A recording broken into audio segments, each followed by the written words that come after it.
Danielle Alvari here from VSiN, joined today by Calvin Wetzel, women's basketball writer, analyst, bettor. You do it all, Calvin. You've been betting on these conference tournaments. March Madness is here now, and I have one question.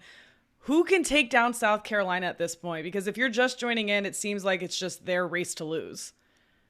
Yeah, it does. I mean, obviously they're undefeated, but there definitely are some teams that can take them down. We've seen them have some close calls this year. They could easily not be undefeated. They've had a couple overtime games. So I'm looking at Indiana, first off, is my favorite to take them down. If you go back a few years ago, I think it was Aaliyah Boston's freshman year when the tournament got canceled. So we never got to see how South Carolina did, but they only lost one game that year. It was to Indiana. Kinsey Holmes was on that team too. So I would love to see that matchup. I think they could do it. UConn a week ago, I would have said no way, but AZ is back now, AZ Fudd, and they look a whole lot better with her back and even coming off the bench in the Big East tournament. They played great after a really rough stretch in February. And obviously, we saw that matchup already. UConn gave them a run, had a lead, ended up losing by 4. Same thing with Stanford. We saw that matchup already. Stanford's had some rough slip-ups this year to Washington, for example, but at their best, what we saw when they played South Carolina back, I believe it was November, they took a big lead, ended up losing to South Carolina in overtime. So a lot of these teams, 2 of the 3 I mentioned, have already faced them. I think a lot of the teams at the top definitely could do it on the right night.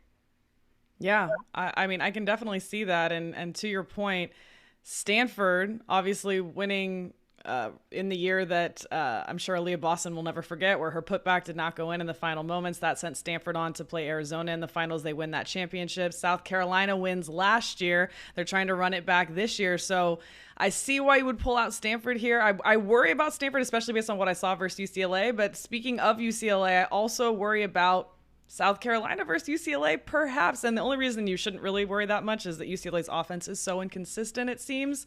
But UCLA gave South Carolina a good run for their money on their home court. So is that a team that maybe would be a long shot you could look at here?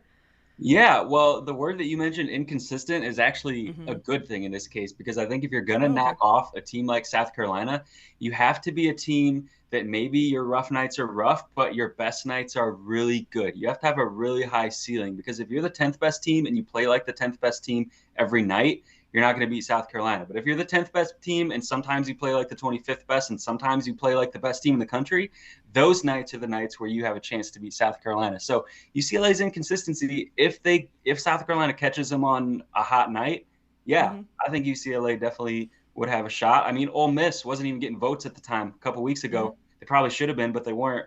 And Ole Miss took South Carolina to overtime, almost knocked them off. So if they can do it, UCLA could do it. I noticed you didn't mention LSU at all. Is there a reason behind that? Yeah, I was very high on LSU for most of this season, higher than a lot of people. I still might be, but that one matchup that we saw, I hesitate to put too much stock into one game. Anything can happen. Basketball is weird, but LSU didn't put up a little bit of a fight, not even for a Mm-hmm. quarter. They just got run out of the gym, and I'm that did tell me something. I am reading a little bit into that one game, in the sense that I don't think LSU can really match up with South Carolina for 40 minutes. Like a Mm-hmm. lot of other teams, we've seen a lot of teams match up with them for 38 or 39 minutes. No one's done it for 40, but LSU didn't even come close. So I will I'm see. wondering if there's like a disrespect factor going on here with LSU where they feel like they're maybe not getting their due. You obviously have a very fiery head coach in Kim Mulkey, fiery personality in Angel Reese, of course, who's been tons of fun to watch. But I wonder if LSU feels a little bit just kind of slighted in any way.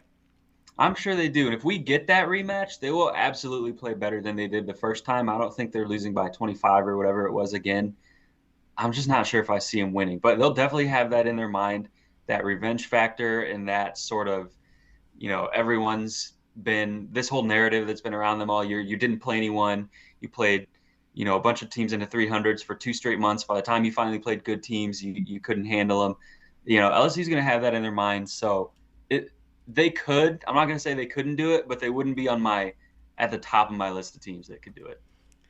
I know a team that's been at the top of your list and maybe could cause some problems when it comes to March for other teams, Iowa. And tell me about Caitlin Clark.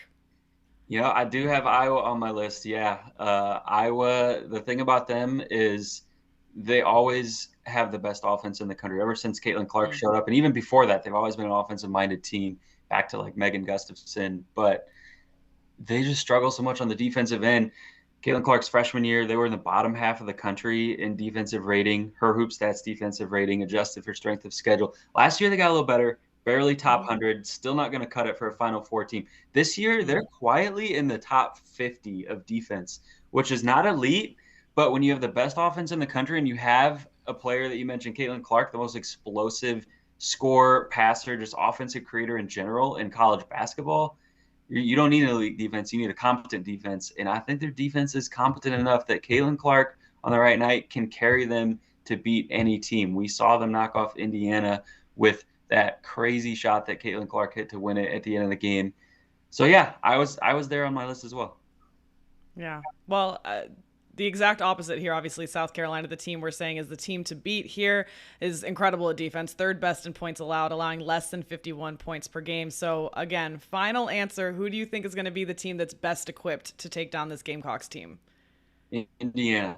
Indiana. Okay. That's my final. I've been saying it for a while. I know they lost a couple games, that Iowa game and game to Ohio State a week ago in the Big Ten tournament. I still believe in them to take down South Carolina if they get the chance.